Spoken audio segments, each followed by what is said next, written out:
अहं वन्दे मदनानन्दसंयुतं श्रीकृष्णानन्दपर्याप्तं शारदाक्षेत्रसुस्थितं वन्दे वन्दारुमन्दारमिन्दिरानन्दकन्दलम् अमन्दानन्दसन्दोहबन्धुरं सिन्धुराननम् वागर्थाविव सम्पृक्तौ वागर्थप्रतिपत्तये जगतः पितरौ वन्दे पार्वती परमेश्वरौ।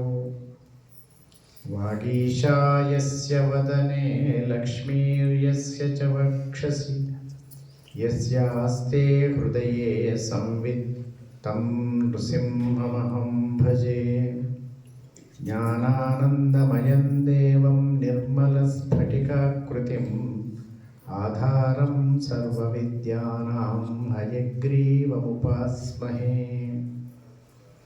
सकुङ्कुमविलेपनामलिकचुम्बिकस्तूरिकां समन्दहसिते क्षणां सशरचापपाशाङ्कुशाम् अशेषजनमोहिनीम् अरुणमाल्यभूषोज्ज्वलां जपाकुसुमभासुरां जपविधौ स्मरेदम्बिकाम्। भोला శంకర భగవానికి పిల్లలందరూ గట్టిగా అనండి. ఈ జయనాదంలో ఒక విశిష్టత ఉంది. అది తర్వాత మీకు తర్కాచార్యుల వారు చెప్తారు, నేను కాదు. జయ అంటే యజ అని చెప్తారు. అంటే మన వాక్కు ద్వారా చేసేటువంటి పూజ కదా. ఎవరికి పడితే వాళ్ళకి జయ కొడతాం. 100 సంవత్సరాలు ఉండేవారికి 1000 సార్లు జయ కొడతాం. ఎవర్ గ్రీన్గా ఉండేవారికి ఎన్నిసార్లు జయ కొట్టాలో ఒకసారి ఆలోచన చేసుకోండి. కాబట్టి ఈ 2 చేతులు పైకెత్తి, అంటే ఆంగ్లంలో చెప్పుకుంటే హ్యాండ్స్ అప్ అంటారండి. ఇక్కడ హ్యాండ్స్ అప్ అయితే ఇక ఎక్కడ హ్యాండ్స్ అప్ కావాల్సిన అవసరం లేదు. మన హ్యాండ్స్ అప్గానే ఉంటాయి, ఎక్కడైనా డౌన్ కావు. కాబట్టి 2 చేతులు పురుషులందరూ పైకి ఎత్తి జై చెప్పాలి. అమ్మలందరూ కంఠం వరకు 2 చేతులు నమస్కార ముద్రలో ఉంచుకొని జయనాదం ఇంట్లో పని కావడానికి ఎంత గట్టిగా మాట్లాడతారో అంతకంటే ప్రేమగా గట్టిగానే జై చెప్పాలి. భోలా శంకర భగవానికి, జగదంబ మహారాజ్ఞికి, గోపాలకృష్ణ భగవానికి, శంకరాచార్య భగవానికి, జయేంద్ర సరస్వతీ స్వామి భగవానికి, శంకర విజయేంద్ర సరస్వతీ స్వామి భగవానికి, జనార్దనానంద సరస్వతీ స్వామి భగవానికి, మదనానంద సరస్వతీ స్వామి భగవానికి, శ్రీకృష్ణానంద సరస్వతీ స్వామి భగవానికి, వేద మాతా కీ, ధర్మ మాతా కీ, గో మాతా కీ, అన్నపూర్ణ మాతా కీ. సమస్త ప్రపంచానికి ఆధారభూతమై అందరిలో ఉంటూ అందరినీ వెలిగించే అనిర్వచనమైన అఖండమైన చైతన్య స్వరూపం మన జనార్దనానంద సరస్వతి స్వామి వారి దివ్యానుగ్రహాశిస్సులతో ఏర్పడ్డ వారి స్మృతి ట్రస్ట్ స్వరూపంలో ఉంది. అదే చైతన్యం వేదవ్యాస పాఠశాల స్వరూపములు, అదే చైతన్యం పాఠశాల యాజమాన్యం, అంతేగాక జగద్గురు దత్తమైన దత్తాత్రేయుని గురువుగారి స్వరూపంలో పూజిస్తే వచ్చి మాట్లాడిన హయగ్రీవుని స్వరూపంలో, అందరికీ ఆనందాన్ని అందించే బ్రహ్మానందుని స్వరూపంలో, నేనున్నాను అనేటువంటి తుములూరు వారి స్వరూపంలో ఇక్కడ ఉన్నటువంటి శాస్త్ర వృందం ఆంజనేయ అందరి యొక్క స్వరూపం. అంతేగాక మీకు నేనున్నా ఏదంటే అది అవసరం అనేటువంటి జొన్నలగడ్డ వీరభద్రరావు గారి స్వరూపం. కూర్చున్నటువంటి విద్యార్థి బృందం, విద్యార్థులు మరియు విద్యను అర్థించి బయట విద్యా ప్రసరణ చేస్తున్నటువంటి ఘనపాటి బృందం, సహకరించినటువంటి అమ్మలు, పిల్లలు, పనివాళ్ళు, మైకు వాళ్ళు, అందరి స్వరూపం. మీ అందరి స్వరూపంలో అదే ఒక చైతన్యం. ఆ చైతన్యమే ఐ ఫోకస్. అంటే అది రెండు రకాల ఐ కావచ్చు, ఈ కావచ్చు, ఐ కావచ్చు. ఐ ఫోకస్ బృందం స్వరూపంలో, నా స్వరూపంలో, ఇలా మనందరిలో వెలుగుతున్న చైతన్యానికి నారాయణ స్మరణపూర్వకంగా నమోవాకాలు అర్పించుకుంటూ ఒక మహత్తరమైనటువంటి వేళ విశేషం ఇవాళ. ఏది నిజమైనటువంటి రోజు అని ఒక ప్రశ్న వేసుకుంటే, ఏ రోజైతే మనకు నిజమైన ఆనందం కలిగిందో, నిజమైన ఆనందం ఏమి? నిజమైన ఆనందం అన్నప్పుడే అందులో ప్రతిపక్షి వస్తున్నాడు. ఏది నిజమైన ఆనందము అని అడుగుతాడు. ఏది తరిగిపోని ఆనందము అదే నిజమైన ఆనందం. జంకత్వ చాపరం ఒకటి లభించిన తర్వాత మళ్ళీ ఇంకోటి లభించాలని లేకపోతే వచ్చే ఆనందం. ఆ ఆనందానికి మూలాధారమైనటువంటి వేదం. వేదం అంటే అక్షరాలు కావు, స్వరాలు కావు, ఇవేవి కావు. ఇవన్నిటికీ ఆధారమైనటువంటి తెలియదగ్గ వస్తువే వేదము. అటువంటి వేద పురుషుల మధ్య ఉండేటువంటి ఈ రోజు మహత్తరమైనటువంటి రోజు. మన జన్మలో సార్థకమైనటువంటి ఎన్నో రోజులు ఉంటుంటాయి, కానీ విశిష్టమైన రోజుగా మనం భావించుకోవాలి. సరే, వేదం గురించి కానీ, వేద పారాయణము, ఘనాంతము, శాస్త్రము, వీటి గురించి నేను ఎక్కువ చెప్పను. ఎందుకంటే వీళ్ళంతా చెప్పేవాళ్ళు ఉన్నారు, మీరు వింటుంటారు. నాకు ఎక్కువ తెలియదు కూడా. కానీ వేదము ఎలా కాపాడుతుంది? ఎలా కాపాడుతుందంటే, వేదమును రక్షించిన వారిని రక్షిస్తుంది అని అనుకోవద్దండి.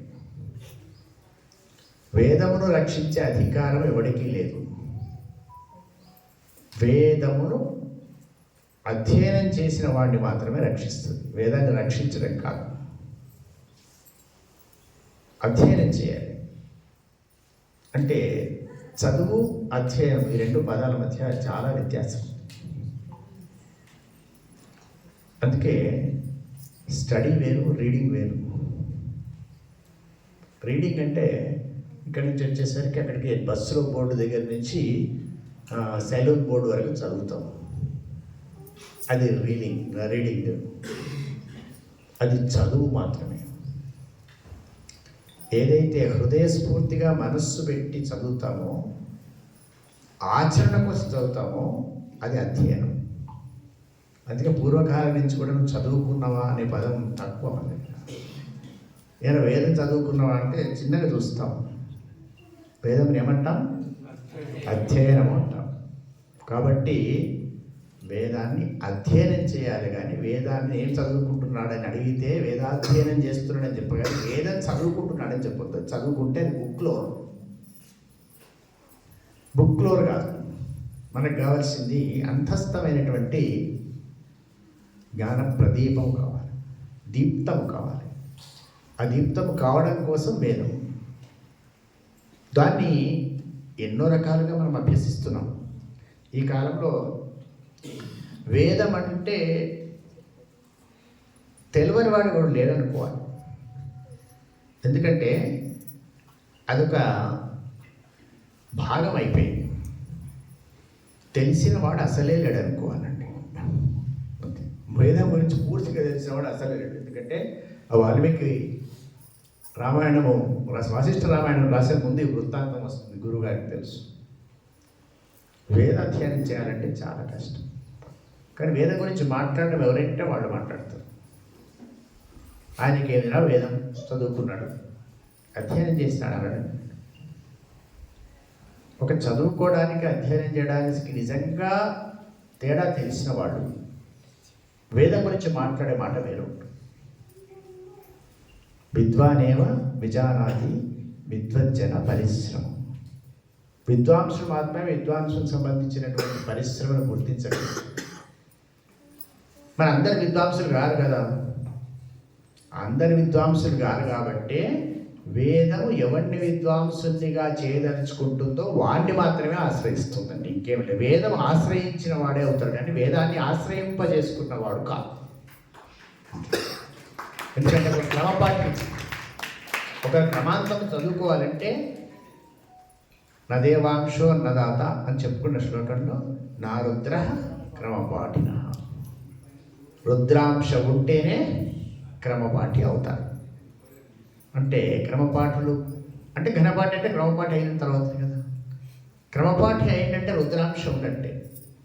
రుద్రాంశ ఉన్నది అంటే సమస్త ప్రపంచంలో ఉండేటువంటి పాపమును తొలగించే శక్తివంతుడై ఉన్నవాడు అని అర్థం. అందరికీ వెలుగునిచ్చేవాడు అని అర్థం. వెలుగునిచ్చేవాడు శక్తివంతుడైన వాడు ఎలా ఉండాలి?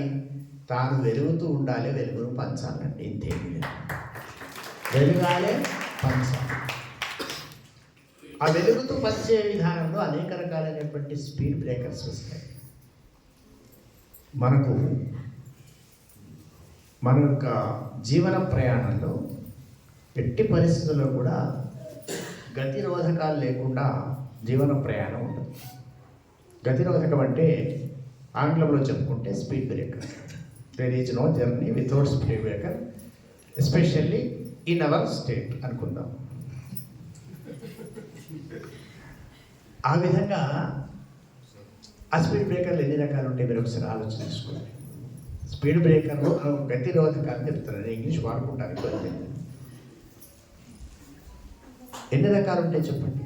ఒకటి ఎత్తుగా ఉంటుంది, ఒకటి ఇట్లా కట్టింగ్ లాగా ఉంటుంది, ఒకటి ఇలా 7-8 రకాలుగా ఉంటుంది, ఒకటి తెల్ల తెల్ల ప్లాస్టర్ లాగా ఉంటుంది. అవును కదా, ఇవన్నీ మనము ప్రయాణాలు ఇవన్నీ వస్తుంటాయి మనకు. ఇంకొకటి ఏమంటే తక్కువకు ఇక్కడి నుంచి దారి మలచబడింది అని ఒక పెద్ద కట్ట పోస్తారు, అది ఒక స్పీడ్ బ్రేకర్. ఇంకా తక్కువకు మన రోడ్ల మీద జలవేగ నిరోధకాలు ఉంటాయి. ఏమిటి? గేదెలు. అవునా? ఇవన్నీ మన ప్రయాణంలో ఇవి లేకుండా జరగవు.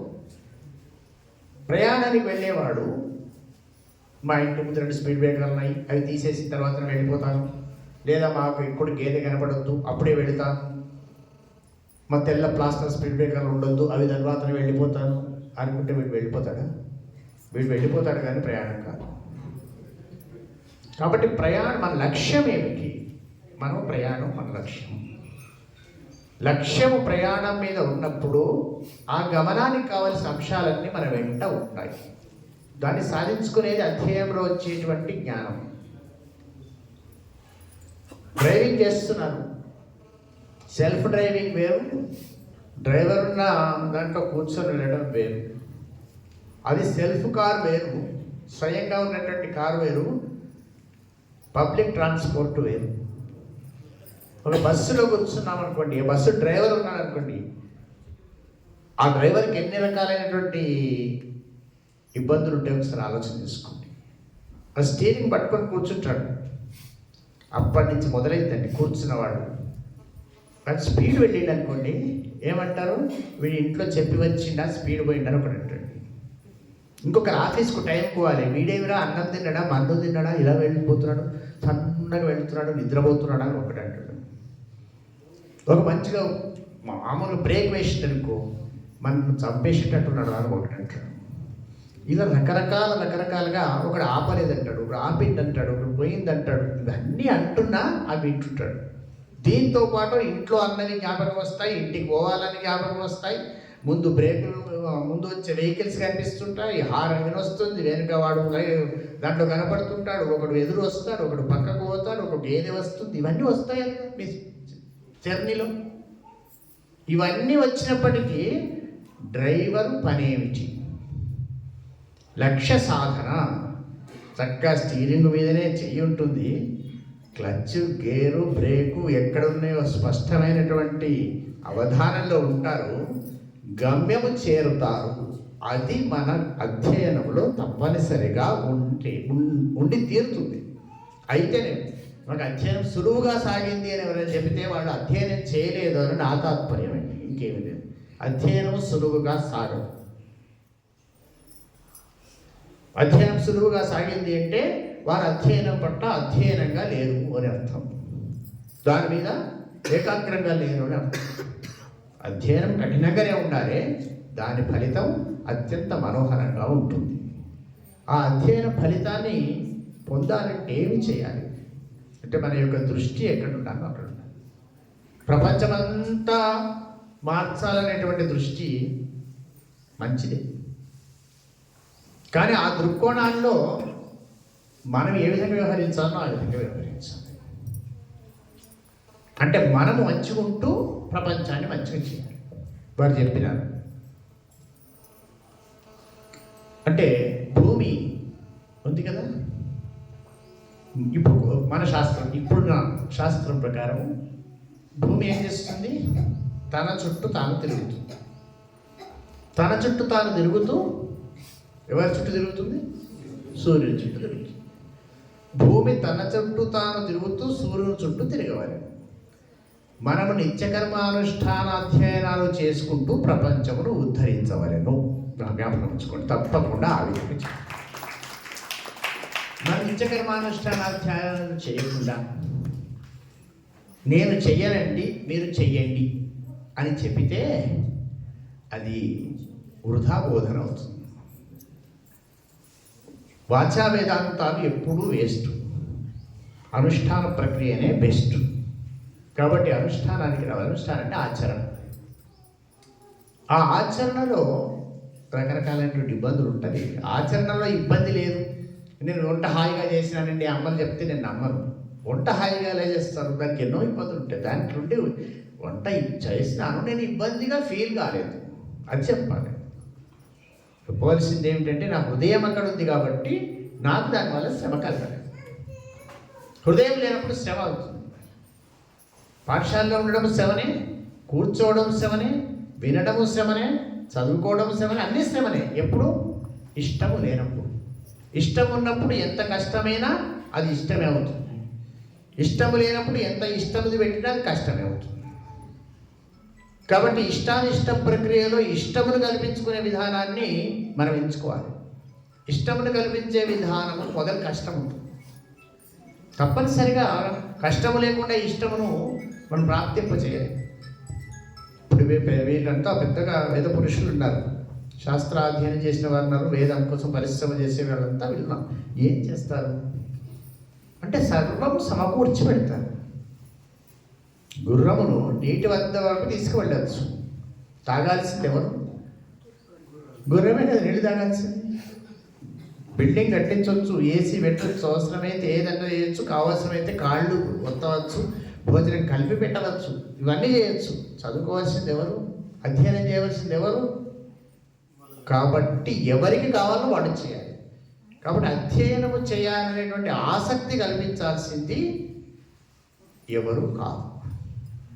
అది కొంచెం పూర్వజన్మ సంస్కారం వల్ల లోపట ఉండి దాన్ని దీప్తం చేయవలసిన వాళ్ళు మాతృమూర్తులు, పితృదేవులు. వాళ్ళు చేయాల్సినటువంటి పని. పుట్టినప్పటి నుంచి ఆ భాగంలో భవిస్తే అదే భాగం అంతే కదా. పుట్టినప్పటి నుంచి చందమామ చిన్న చిన్న పద్యాలు ఉండేవి. చేత వెన్న ముద్ద, చెంగల్లో పూదండ, బంగారు మొలతాడు పట్టుదట్టి, సంధి తాయితులు, శనిమువ్వ గజ్జలు, చిన్ని కృష్ణ నిన్ను చేరికొడుతు. ఇటువంటి చెప్పుకుంటుంటే వాళ్ళలో సంస్కారం అని వస్తుంది. Twinkle twinkle little star how I wonder water. ఏమని చెప్పారు? మినుకు మినుకు అనే నక్షత్రం ఏం వండరదు అర్థం కాదు. మనం చెప్పేది స్వయం జ్యోతి ప్రకాశమైనటువంటి ఎప్పటికీ వెలిగేటువంటి వ్యవహారాన్ని మనం చెప్పాలి కానీ ట్వింకిల్ అండ్ ట్వింకిల్. కాబట్టి అప్పుడప్పుడు వెలిగేది కాదు, ఎప్పుడు వెలిగేటువంటి ధర్మ మార్గమైనటువంటి అనుసరణ పద్ధతిని మనము కల్పించడము మన ధర్మము. దాంట్లో చాలా వరకు నిష్ణాతులు అవుతున్నారు, దానికి ఏమి ఇబ్బంది లేదు. కానీ ఏమనుకుంటుంటామంటే ఈ లోకమంతా మారితే బాగుంటుంది. లోకమంతా మారే ముందు మనం మారాలి. మరొక మాట చెప్పారు, ధర్మో రక్షతి రక్షిత. అది చివరి భాగం నువ్వు చెప్తే సంతోషపడేవాడిని. ధర్మ ఏవ హతోహంతి అని. ధర్మము రక్షించిన వాడిని రక్షించడం ఎలానో ధర్మాన్ని భక్షించిన వాడిని అది శిక్షిస్తుందండి తప్పనిసరిగా. కాబట్టి ధర్మము లోపము చేస్తే అది శిక్షార్హుడు అవుతుంది. కాబట్టి ధర్మాన్ని రక్షించడం అంటే పోస్టర్లు కొట్టించడము, స్టిక్కర్లు అతికి పెట్టడము, ఆన్లైన్ ద్వారా పాఠం చెప్పడము కాదు. అనుసరణ. ఆ అనుసరణలో స్వధర్మే నిధనం శ్రేయ పరధర్మో భయావహ. మన ధర్మంలో ఆచరించినప్పుడు చాలా ఇబ్బందులు వస్తాయి, అయినా కూడా భయపడకుండా ధర్మాన్ని ధరించాలి. అప్పుడే కదా తెలిసే విషయం, నువ్వెవరో అని తెలిసేదేమిటి అప్పుడే. దానికి ఏమి చేయాలి? మనకు ఉన్నటువంటి అనేక రకాలైన అవరోధాలను తొలగించుకునేందుకు మంచి మార్గంలో పని. ఏ విధంగా మలుగుతాము? దానికి దక్షత అవసరం, ఉపాయం అవసరం. అంతే కదా తర్కంలో. నాకు పూర్తి రాదు కానీ కొంచెం కొంచెం ఉపాయం అవసరం. అనాలిసిస్ చేసుకోవాలి. నిజమేమిటి అబద్ధమేమిటి తెలుసుకోవాలి. తెలుసుకుంటే ఏమొస్తుంది? What to do what not to do వచ్చేస్తుంది. కైసా రహనా కైసా నహీ రహనా, ఎలా ఉండాలి ఎలా ఉండొద్దు, ఏ విధంగా అవసరించాలి ఏ విధంగా అనుసరించాలి, ఎక్కడ ఎలా ఉండాలి ఎక్కడ ఎలా ఉండొద్దు. ఎలా ఉండాలి అని తెలిసినంత మాత్రం లాభం లేదు, ఎలా ఉండొద్దో కూడా తెలియాలి. ఇప్పుడు రామాయణంలో రాముడి గురించి ఒకటే చెప్తే అయిపోయేది కదా. రావణాసురుడు అది భీకరంగా పట్టిస్తుంది, అతి బ్రహ్మాండం. రావణాసురుడు అన్నట్టే ఆ క్షణంలో కనుక రాముడు మనకు కనబడకపోతే వీడే గొప్ప దేవుడు అనుకుంటా ఉంటాడు. అంత వర్ణన ఉంటుంది. అహోరూపం అహోధైర్యం అంటాడు ఎవరు? సాక్షాత్ ఆంజనేయ స్వామి రావణాసురుడిని చూసి అహోరూపం అహోధైర్యం అహో సత్వం అంటాడు. అంతటి రావణాసురుడి గురించి కూడా మనం తెలుసుకున్నాం. రామాయణం చదవడం ఎందుకు? రాముని వలె ఉండడానికి, రావణుని వలె ఉండకూడదని తెలియడానికి చదవాలండి. కాబట్టి చదవడం అవసరం, రెండూ అవసరం. మనకు రెండు తెలుసుకోవాలి. అది లేకుండా ఇది రాదు. కానీ మూలం ఏమిటో తెలుసుకోవాలి. అంటే కారణం ఉంటేనే కార్యం జరుగుతుంది అని ప్రతిపాదన. లోపల ఒక కారణమైనటువంటి వస్తువు ఉంటుంది. మనము వడ్లు కొనుక్కుంటాం. వడ్లు తెలుసు కదా మీకు? వడ్లు అంటే వడ్లు అంటే మనకి చెప్పడం కష్టమేమో ఈ కాలం. వడ్లు కొట్టుకుంటాం. ఆ పెద్ద కుప్పగా పోసి ఉంటాయి, రాశిగా పోసి ఉంటాయి. ఆ రాశి దగ్గర పోయి వడ్లు కొనుక్కుంటాం. మనం ఎవరైనా వడ్లు అంటే ఏమిటి? లోపల బియ్యం గింజ ఉంటుంది, మీద వరి పొట్టు ఉంటుంది. పొట్టు లేకుండా గింజ ఉండే ప్రసక్తి లేదు. ఉంటుందా? ఉండదు. మనం పోయి ఆ కుప్ప దగ్గర పోయి బేరం చేసి తీసుకున్నాం. దేనికోసం చెప్పండి? పొట్టు మంచిగుందని కొనేవాళ్ళు ఎవరన్నా ఉన్నారా ఇక్కడ? లోపల ఉన్నటువంటి బియ్యం కోసం పొట్టు కొంటున్నాం. ఒకటే బియ్యం పండు అంటే రావండి. అందుకని మాయా ఆవరించి ఉన్నటువంటి పదార్థమే, ఆ మాయకు మూలమైన పదార్థమే పరమాత్మ. కాబట్టి మాయను తొలగించాలి, పరమాత్మను గ్రహించాలి. ఇది అధ్యయనం యొక్క సారాంశం. కాబట్టి ఆ మాయను తొలగించేందుకు ఉపాయం. మమ మాయా దురత్యయ మామేవయే ప్రపంచంతే మాయామేతాన్ తరంతితే. భగవంతుని సృష్టి అది మామూలు అంశం కాదు. పరమాత్మ సృష్టి కాబట్టి దాన్ని అసాధారణమైనటువంటి అంశం అది. మాయ ఆయన చెప్పిండు, మీ ఎవరి నుంచి కాదు, ప్రపంచంలో ఎవరి నుంచి కాదు, నా నుంచి మాత్రమే అవుతుంది అని దృఢంగా చెప్పిండు. అటువంటి పరమాత్మ స్వరూపము ఆయన ఏం చెప్పినాడు? నన్ను తెలుసుకోవాలంటే మీరు ధర్మాన్ని అనుసరించండి.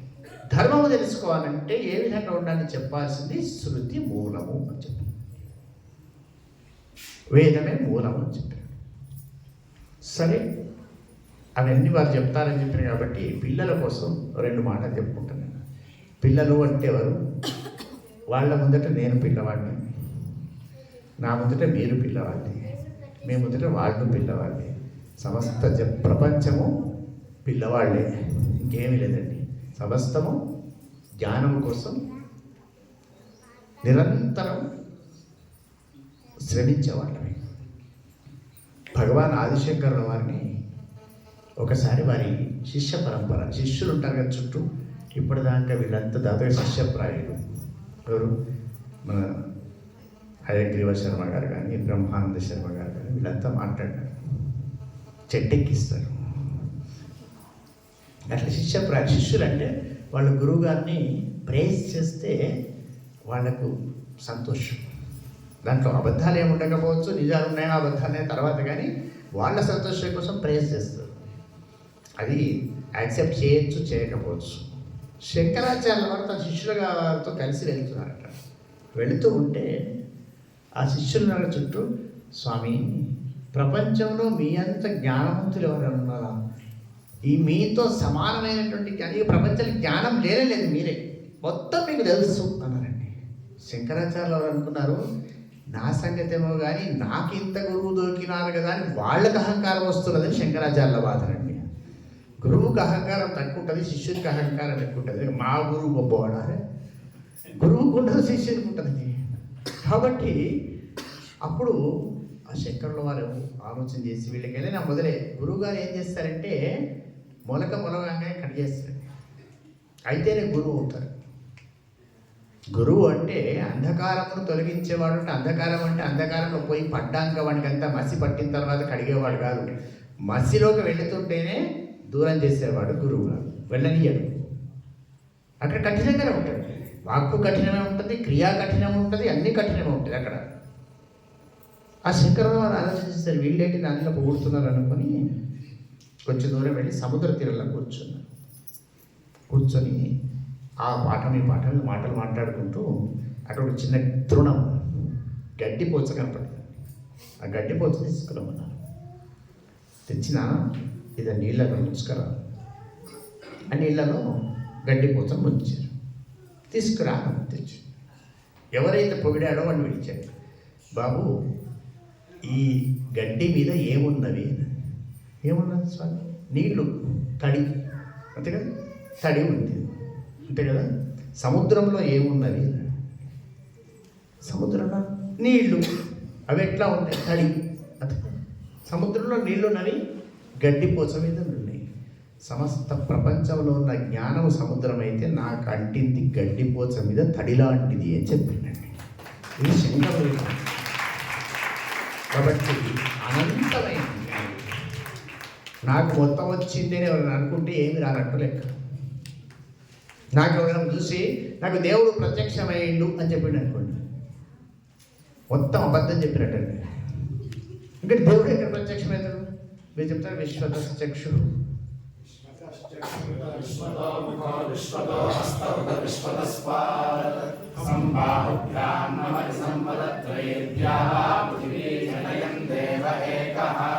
చెప్పండి ఎక్కడ ప్రత్యక్షమవుతాడు దేవుడు? ఎక్కడ ప్రత్యక్షం కాదు? సమస్తం ఆయన అయినప్పుడు నేను ప్రత్యక్షమైనట్టు నీ భావనలో కనపడ్డాడు. నా భావనలో శంకరుడు లాగా కనపడ్డాడు, ఓకే. నా భావంలో శాంతాకారం బోధేశంగా కనపడ్డది, ఓకే. అంతేగాని దేవుడే వచ్చి కనపడ్డాడు అంటే తప్పదు.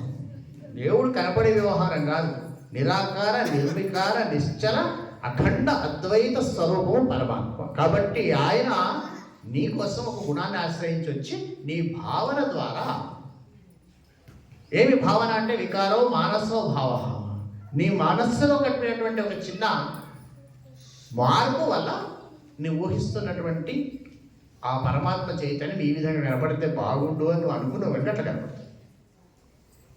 అటువంటి పరమాత్మ స్వరూపం దాన్ని పట్టుకోవడానికి అడ్డంగా ఉంది. మనకేముంటాయంటే ఈ మాయా అని చెప్పుకుంటున్నాం కదా, మనం ఇంతసేపు ఇక్కడ కూర్చున్నారుగా, మీరంతా ఏమనుకోవద్దు కానీ నిజంగా ఇక్కడ కూర్చున్నారా?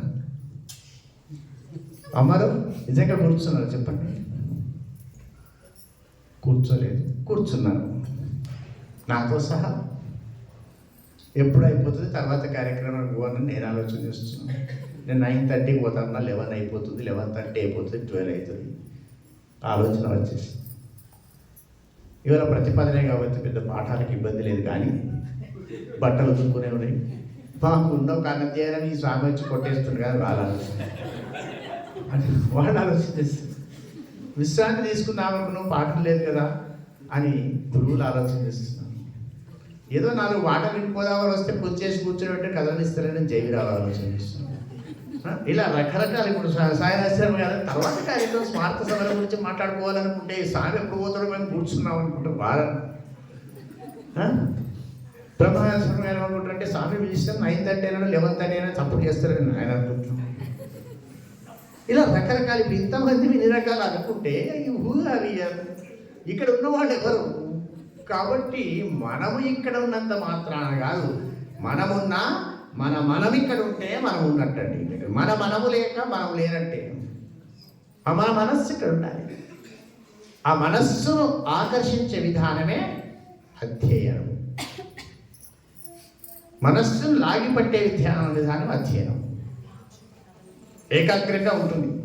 మీరు నిద్రలేపు అడిగినా శంభవేచ తర్వాత ఏముంటుందని వయస్కరాయచ అంటాడు, వయోభవేచ అంటాడు, వయస్కరాయచ అన్నాడు. ఎందుకు? అధ్యయనం ఉంది, దాని మీద అవధానం ఉంది. అప్పుడప్పుడు ఏమొస్తుందంటే దీనివల్ల నాకు ఏమొచ్చింది అని వస్తుంది. వాడెక్కడో సాఫ్ట్వేర్ అవును కదా, హార్డ్వేర్, తర్వాత నోవేర్ అంతేనండి. పాప ఆలోచన చేసుకోండి, ఏమనుకోవద్దు బిడ్డ, మీరు సాఫ్ట్వేర్ ఉంటే అనుకున్న నాకు ఏమి ఇబ్బంది లేదు. ఎందుకంటే వాళ్ళ శ్రమ ముందు మన శ్రమ తక్కువని. వేదం చదువుకునే వరకు శ్రమ, వేద అధ్యయనం తర్వాత దాంట్లో ఉండేటువంటి శ్రమ విద్య, అధ్యయనం, అనుశీలనము, ఆచరణ మాత్రమే. అరగంట సేపు పారాయణం చేసుకుంటే ఆనందం. 30 గంటలు సాఫ్ట్వేర్ అదండి ఏమంటాం కంప్యూటర్ ముందర కూర్చున్న కండ్ల నొప్పి, నడుము గుంజుడు తప్ప ఆనందం రాదు. ఆనందం ఎప్పుడు రావాలి? వాళ్ళు మేము కొంచెం సర్వీస్ చేస్తాం, సోషల్ సర్వీస్ చేస్తాం, ప్రజలకు సేవ చేస్తాం, మేము దీంట్లో నుంచి రిలీఫ్ కోసం పోతాం. ఏదాన్ని ఏమంటారేమో పిక్నిక్ బయటకు వెళ్తాం, ఔటింగ్ బయటకు వెళ్తాం, అప్పుడు రిలీఫ్. అంటే హెక్టిక్ లైఫ్ను ఇంకా లైఫ్ అంటేనే హెక్టిక్, ఉత్కంఠభరితం, దాన్ని ఇంకా హెక్టిక్ చేసుకోవడం ఎందుకు చెప్పండి? హెక్టిక్ చేసుకోకుండా ఉన్న ట్రిక్ ఏమిటంటే అధ్యయనము రకరకాలుగా ఎవరికి వర్ణాశ్రమ ధర్మాలను అనుసరించి వాళ్లకు ఉన్నాయి. కాబట్టి ఆ అధ్యయన అనుశీలనాలను మనం పట్టకుండా అడ్డంగా ఉన్నదాన్ని కొంచెం మార్చుకోవాలి, తొలగించాలి. దానికి మనస్సు అడ్డంగా ఉంటుంది. భార్యాభర్తలు ఇద్దరు అనుకుంటారు, మన కొడుకు పుట్టగానే తప్పనిసరిగా వేద పాఠశాలలో వేద్దామండి. పక్కింటి వాళ్ళు నర్సరీలో వేస్తారు. మనం అప్పుడు అనుకున్నాం కానీ మనం కూడా నర్సరీలో వేద్దామని మారిపోతుంది. ఎందుకు? ఆ మనస్సులో మార్పు ఎవరు తెస్తున్నారు? మనమే తెచ్చుకుంటున్నాం. దీంట్లో ఉండేటువంటి గొప్పతనాన్ని మనస్సుకు చెప్పాలి. మనస్సు ఒక పట్టాన వినదండి. లాలయేత్ చిత్తబాలకం, చిన్న పిల్లగాని లాలించినట్టుగా లాలించాలండి. అటువంటి మనస్సును లాలించే శక్తి చదువుకున్న వాళ్ళకి బాగా ఉంటుంది, అధ్యయనం చేసిన వాళ్ళకి ఇంకా ఎక్కువగా ఉంటుంది. ఒక చోట ఒక గురువు గారు ఉన్నారు. చిన్న కథ చెప్పాను, వింటారా? ఒక చోట ఒక గురువు గారు ఉన్నారు, పెద్ద గురువు గారు. వారి దగ్గరికి నాలాంటి వాడుకు వచ్చాను. అయ్యా ఇంత జపం చేసుకుందాం అనుకుంటే అన్నీ బాగానే ఉన్నాయి, మా ఇంట్లో అన్నీ సమకూర్చి పెట్టున్నాయి, కానీ ఈ మనస్సు అడ్డంగా ఉంది గురువు గారు. చూడండి జపంకి ఎంత ప్రభావం ఉంటుందంటే, జపం అంటే మనం ఒక దగ్గర కాన్సన్ట్రేషన్, మనం ఏదైనా ఒక కాన్సన్ట్రేషన్కి రావడం పేరు జపం, ధ్యానం. అప్పుడే మనకున్న అబ్స్టాకిల్స్ అన్నీ వస్తాయి. అంటే మనకు ఉండేటువంటి అవరోధాలన్నీ అప్పుడే వస్తాయి. ఏమయ్యా, ఒక 1000 జపం చేయండి, గాయత్రి జపం అంటే జపమాల పట్టుకొని కూర్చోగానే రేపు ఎవరు వస్తారు, భోజనానికి ఉన్నాయా లేవా అది జ్ఞాపకం వస్తుంది. ఒకటో పూస తిరిగేసరికి రెండో పూస ఏం జ్ఞాపకం వస్తుంది, చుట్టాలింటికి వెళ్ళాల్సింది కదా అని జ్ఞాపకం వస్తుంది. మూడో పూస దగ్గర వెళ్ళాల్సి ఏమొస్తుందంటే మనకి ఇచ్చేవాడు ఇస్తాడో మనం ఇవ్వానో లేదో, ఇవి జ్ఞాపకం వస్తాయి. అవరోధం వస్తాయి. ఈ మనస్సు అండి, నా మనస్సు ప్రాబ్లం చేస్తుంది. నేను గురువు గారు తపస్సు చేసుకోవాలనుకుంటే నా మనస్సు అడ్డంగా ఉంది, మంచి పని చేయాలంటే మనస్సు అడ్డంగా ఉంది. మనస్సు ఏం చేస్తుంది, సంకల్పం వికల్పం చేస్తుందండి. ఏమని కదలకుండా కూర్చోని అనిపిస్తుంది, కదిలితే ఏమవుతుంది అదేంటదండి. 2 గంటలు కూర్చుందాం అనిపిస్తుంది, 5 నిమిషాలకు పోతే ఏమవుతుంది, మొత్తం అదే సంకల్పం అదే వికల్పం, అది మనస్సు. వారు అడిగితే గురువుగారు ఏం చేసిందండి, ఏం కాదు బాబు చేస్తుండు అన్నాడండి. ఇక వారు వదలకపోతే గురువుగారు ఆలోచన చేసింది, ఏం చెప్పాలి, మొదలు వీడిని వదిలించుకోవాలి, లేకుంటే ఈయన మనసు ఖరాబ్ అవుతుంది. కాబట్టి వీడిని వదిలించుకోవాలి, పని కావాలి. ఎప్పుడు కానీ గురువు గారిని తక్కువ అంచనా వేయండి.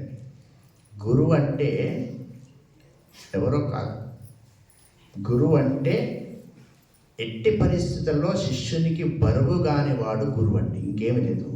గురువు అంటే కల్పతరుడు, అంతకన్నా ఏమి. గురువు కల్పతరుడు. కాబట్టి గురువు గారు ఒక మాట చెప్పగానే ఆయన అట్లా చెప్తాడు అనుకోతుంది, దాని ఇంకా సారాంశం చాలా ఉంటుంది. ఆ గురువుగారు ఏం చెప్పారంటే, బాబు నీకు ఈజీ మెథడ్ చెప్తాను కానీ ఒక చిన్న పరికరం అవసరం అని చెప్పానండి. పరికరమా, మీరు ఏదైనా చేస్తే ఒక చిన్న ఒకటి వస్తువు కావాలి, ఆ వస్తువు తీసుకురండి అని చెప్పాను. తీసుకొస్తాను. ఏమీ లేదు, మన ఊళ్ళో సింహాలు ఉన్నాయి కదా, ఆ సింహం యొక్క ఒక జూలులో ఉండే వెంట్రుక తీసుకురా, నీకు మనస్సు కంట్రోల్ చేసే ఉపాయం చెప్తానండి. వారేమనుకున్నారంటే, 2 రకాల వ్యక్తులు ఉంటారు ప్రపంచంలో. పాజిటివ్లో నెగటివ్ చూసేవాడు, నెగటివ్లో పాజిటివ్ చేసేవాడు. నువ్వు ఎంత మంచిగానైనా పెట్టువాడు తప్పు తీస్తాడు. వాడు తప్పుడు తీసుకుంటే వాడిని కళ్ళద్దాలే తప్పు, ఎర్ర కళ్ళద్దాలు పెట్టుకుని వస్తే ఎక్కడ చూసినా తప్పులు వెతకడం వాడు. ఇంకోటి నెగటివ్ ఉంటుందండి, వాడు నెగటివ్ అంతా చూసినా కూడా ఇది ఒక లక్షణం మంచిగా ఉంది కదా అంటాడు. ఈ వచ్చిన శిష్యుడు ఏమనుకున్నాడంటే, చెప్పాను లేదు కదా, సింహము జూలులోని వెంట్రుక తీసుకొస్తే చెప్తాను కదా, సో పాజిటివ్, మా గురువుగారు నాకు తప్పనిసరిగా చెప్తాడు. అది తీసుకొని ఏం చేయాలి ఆలోచన చేసుకుంటూ వెళ్ళి, సింహాలు ఊరవుతూ ఉంటాయి, పెద్ద పర్వతాలు అరణ్యాలు అలాంటి అక్కడ సింహాలు ఉంటాయి. ఆ సింహం దగ్గరికి వెళ్ళి తీసుకురావాలి. వెళితే సింహం ఉంచుతుందా, ఆలోచన చేసి గురువుగారు చెప్పినట్టే నాకు ఏదో ఆలోచన ఉంది. ఆ మెల్లగా సింహం ఉండే ప్రాంతానికి వెళ్ళి పెద్ద చెట్టు ఉందండి, చెట్టు మీద ఎక్కి కూర్చున్నాడు. ఆ సింహం ఎప్పుడు బయటకు వస్తుంది, ఏమి తింటుంది, ఎట్లా ఉంటుంది, దాని పరిస్థితి ఏంటి మొత్తం అబ్జర్వ్ చేసాడు. ఒక డాటా తయారు చేసుకున్నాడు. సింహం మనవలే ఎప్పుడంటే అప్పుడు తినదండి. ఆలోచన చేయండి, 9 అయిందంటే తినాలి, 1 అయిందంటే తినాలి, 3 అయిందంటే ఛాయ్ తాగాలి, 8 అయిందంటే తినాలి. ఇదే పని మనకు. అంటే టైం అయింది కనుక తినేవాళ్ళు లక్షణం కాదండి, ఆకలి అయినప్పుడు తినడం అసలు ఏంటో లక్షణం. సింహం లక్షణం. మనకేం చేస్తాం, టైం అయిందంటే ఇంట్లో వాళ్ళు తయారు చేస్తారు, తయారు చేయాలి. ఇంట్లోకి వెళ్ళి బఠానీల దగ్గర నుంచి శనగల దాకా ఏది కనబడితే అది లోపల వేస్తాం సమయానికి. క్షుధాతురాణం నరుచన్న పట్టం, ఏది కనబడితే అది వేసేస్తున్నాం. సింహాలంట తినవు. బాగా అబ్జర్వ్ చేసిందండి. అది 3 రోజులకు 4 రోజులకు ఒకసారి గుహ నుంచి బయటకు వస్తుంది. ఆగగానే సింహం చూస్తుంది, చిన్న చిన్న లేడులు అవి కనిపిస్తే ఇడిచిపెడుతుంది, చక్కగా వెళుతుంది, కుంభస్థలం కొడుతుంది, ఏనుగును తీసుకుంటుంది, మస్తిష్కము తీసుకొని తింటుంది. కేసరి ఆసన్నమైన మృక్కడి మృగమును లెక్కింపక నిజకర నిఖర విదారితమైన హస్తి మస్తిష్కము కోరును అంటారండి. ఆ విధంగా బతుకుతుంది. ఇంకొక మాట చూడండి, మన ఇంట్లో దోమలు ఈగలు ఇవన్నీ ఉన్నాయి కదా, దోమలు ఈగలు అంటే ఎప్పుడన్నా రేపటి కోసం దాచిపెట్టుకున్నావు అవి చెప్పండి సార్. ఎప్పటికన్నా ఇంట్లో ఉన్న మనము 20 తరాలకు దాచిపెడతాము, మన మీద ఆధారపడే మాత్రం ఏం దాచిపెట్టేయండి, అవి ఆలోచన చేసుకోండి. ఈ సింహం కూడా అటువంటిదేనండి. రేపటి కోసం ఆ పదార్థం దాచిపెట్టాలి, తిట్టలు పడేస్తే మిగతా పడి తినేస్తాయి. ఈ సింహం కాబట్టి బాగా అబ్జర్వ్ చేశారు. 2-3 ఒకసారి బయటకు వస్తుంది, ఆకలి తింటుంది, వెళుతుంది అని అబ్జర్వ్ చేసుకొని మెల్లగా ఆలోచన వచ్చింది. ఇంటికి వచ్చాడు. వాళ్ళు ఆవిడని అడిగారు, ఇంట్లో నేతి ఉందా? నెయ్యి గుకృతం ఉందండి, మంచి ఘృతం, మంచిది, మిక్స్డ్ కాదు, ఏమి కలితి లేదు ఉంది మా దగ్గర. సరే పర్వాలేదు, నీకు గారెలు చేయవస్తాయా? చేయవస్తాయండి. అయితే ఒక గంపెడని నేతి గారెలు లేవనండి. ఆమె ఆశ్చర్యపోయింది, గంపెడా? మనం ఇద్దరము 4 చేసుకుందాం, చెల్లెళ్ళు తిందామన్నదండి. అట్లా కాదు, నాకు చెప్పినా చెయ్యాలండి అంటే ఆమె కొంచెం ఆలోచన చేస్తుంది.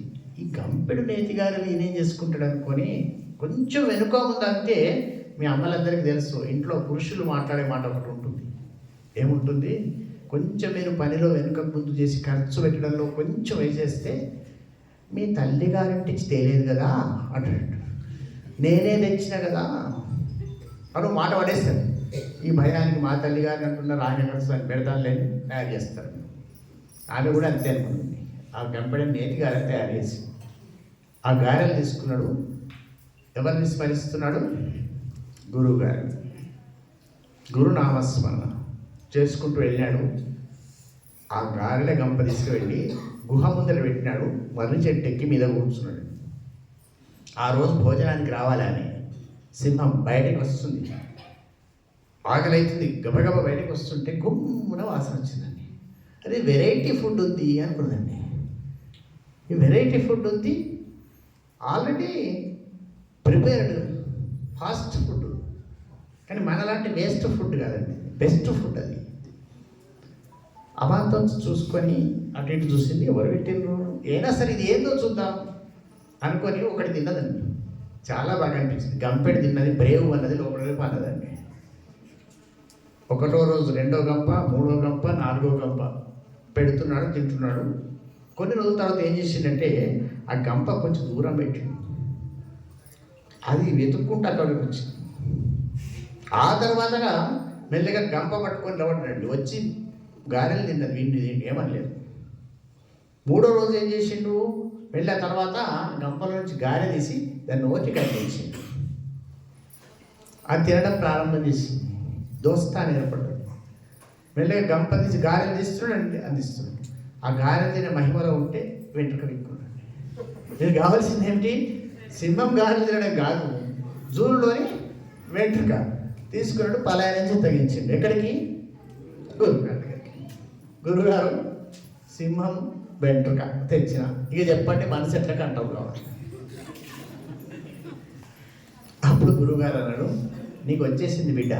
ఎందుకు? సింహం అంటే ఏమిటి? సింహం అంటే అతి భయం, హింస. అది హింసాపూరితం. సింహం అంటే భయంకరమైంది, ఇతరులకు నష్టం చేసేది, తను చూస్తేనే తను భయపడాలనుకునేది, ఇట్లా గంభీరంగా చూసేది, ఓ అనేది, గాండ్రించేది. అంటే ఇవన్నీ సింహంకున్న లక్షణాలు. నేనే రాజు, నేనే గొప్ప అనుకునేటువంటి గర్విష్టి ఇంత సింహం. కాగా ఏం తింటుంది? రక్తము, మాంసము, అతి భయంకరమైనటువంటి భోజనం దాన్ని. అవునా? అవును గురుగారు. మరి ఇప్పుడు ఏం తింటుంది రా సింహం? ఏం తింటుంది? గారెలు. రక్తం ఎక్కడ, మాంసం ఎక్కడ? ఇప్పుడు ఏమంటుంది? నన్ను చూసినా ఏమనలేదు, నేను జూలు వీకినా ఏమనలేదు, లాగినా ఏమనలేదు. అంటే హింస పోయిందా? పోయిందో లేదో నాకైతే నన్నైతే ఏమనలేదు. సరే, ఇతరులకు కీడు చేయాలి, ఉన్న చోట ఉండొద్దు, సోమరిని పండుకోవాలి, తినాలి, పండాలి. సోమరిపోతే లక్షణం ఏమిటండి? ఒకటి రాసి పెట్టుకుంటాడు స్లోగన్. స్లోగన్ అంటే తెలుసా? గన్నేమో అప్పుడే వెళ్తుంది, స్లోగన్ చాలా స్లోగా వెళ్తుందండి.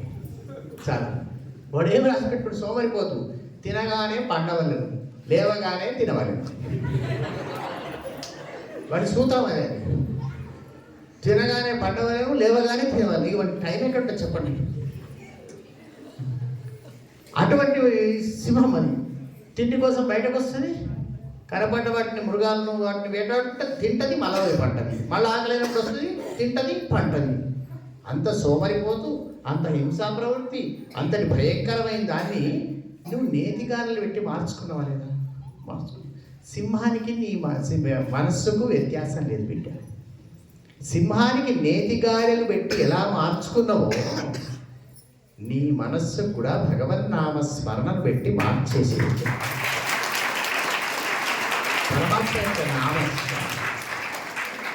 నామస్మరణ అంటే ఇప్పుడు నామస్మరణ కొందరు చేయాలి.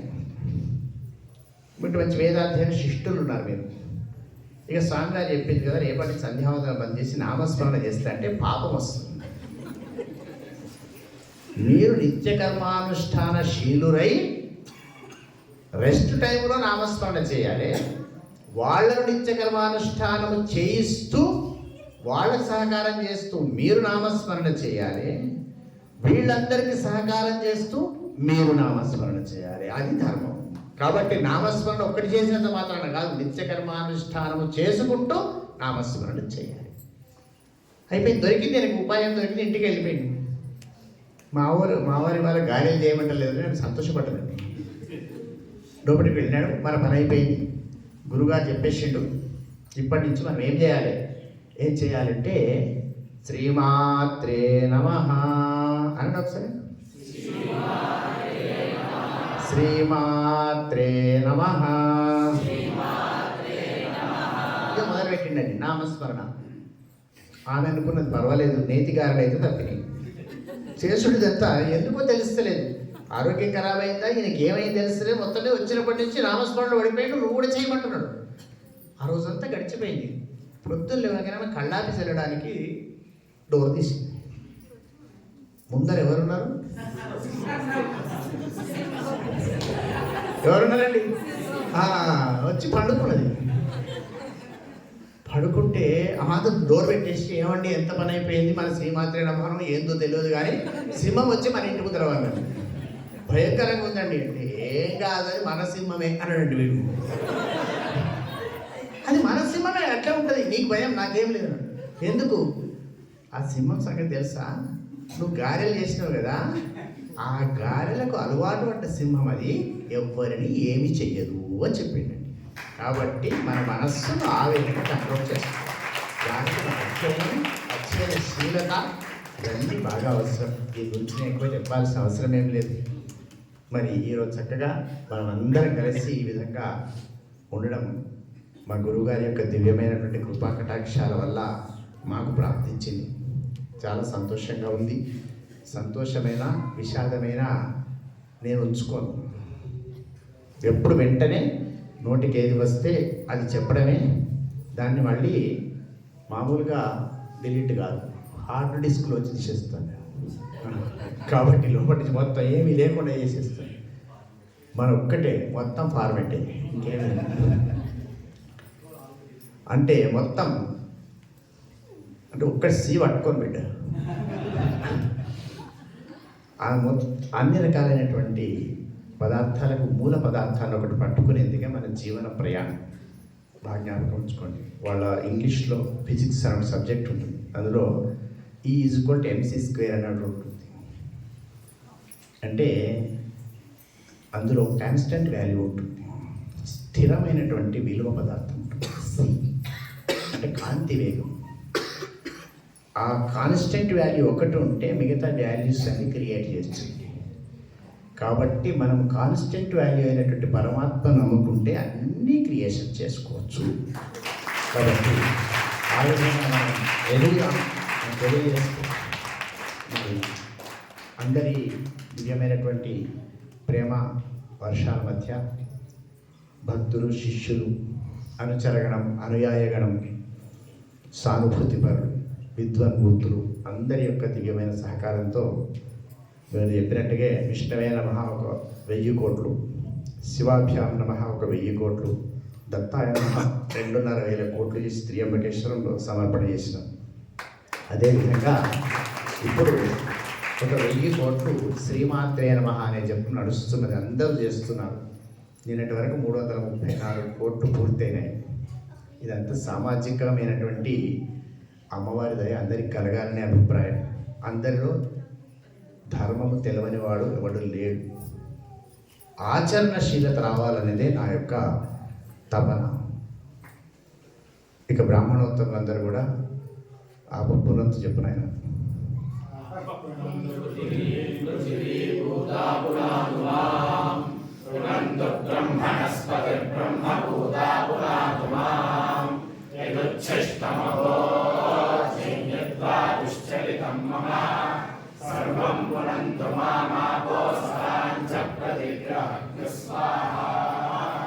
ఇందులో 4 చెప్పిన ఉచ్ఛిష్టం, అభోజ్యం, దుశ్చరితం, అసతాంచ ప్రతిగ్రహం. ఈ 4 మనం వద్దనుకున్నా, మనం అనుకునే వద్దని పక్కకు పెట్టిన బ్రాహ్మణోత్తములకు తగిలే పాపాలు.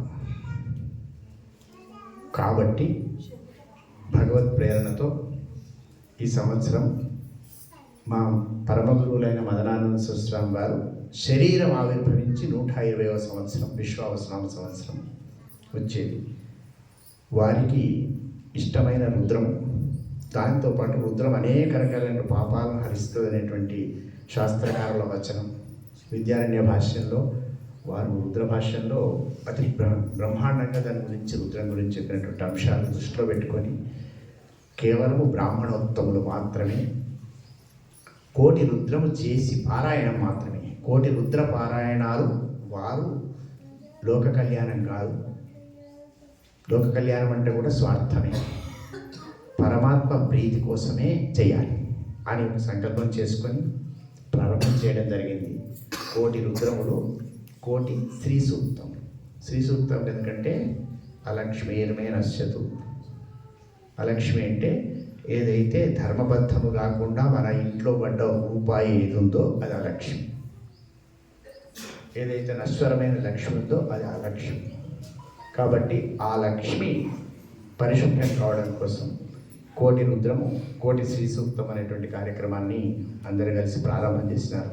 నన్ను ముందేసి లాగిస్తున్నారు. ఇప్పటి వరకు బ్రాహ్మణోత్తములందరి సహకారంతో 19 లక్షల రుద్రాలు, 10 లక్షల వరకు శ్రీ సూక్తాలు పూర్తయినవి. కనుక మీ పాఠశాల నుంచి నేను అర్థించే భిక్ష ఏమిటంటే, రోజు ఒక సకృతావర్తనము, రోజు ఒక శ్రీ సూక్తము అందరి చేత పారాయణం చేయించి నాకు సంఖ్య తెలియవలసిందిగా, అది కూడా విద్యార్థుల పాఠానికి ఇబ్బంది కలిగినప్పుడు, విశ్రాంతి ఉంటేనే, లేదు అనధ్యయనాలైనా సరే, ఒక రుద్రము, ఒక సకృతావర్తన రుద్ర పారాయణము, ఒక శ్రీ సూక్త పారాయణం. దీనికి నియమాలు కొన్ని ఉన్నాయి. ఏమిటంటే బ్రాహ్మణ పురుషులు మాత్రమే చేయవలెను. ఒకటి, సశాస్త్రీయంగా ఉపనయనమైన వాళ్ళు, అంటే 4 రోజుల ఉపనయనం అంటే నా తాత్పర్యం అంత దూరం పెట్టుకోలేదు పాపం, ఎందుకంటే కష్టపడతారని. రేపు పెళ్ళైనాక ఉపనయనం చేసుకుంటా చూడండి, it is a licence for marriage. అటువంటి వాళ్ళు వద్దండి. రేపు పెళ్ళైనాక ఉపనయనం చేసుకునే వాళ్ళు నాకు రుద్రం ఏం వద్దు వాళ్ళ దగ్గర. తర్వాత విదేశాల్లో స్థిరపడ్డ వాళ్ళ దగ్గర వద్దు, భారతదేశంలోనే ఉండాలి. బ్రాహ్మణ పురుషులు మంచి విధిగా ఉపనయనం చేసుకొని సంధ్యావందనం చేసుకునే వాళ్ళు ఎవరైనా ఈ రుద్రపారాయణం చేయవచ్చు. శ్రీ సూక్తం కూడా అంతే.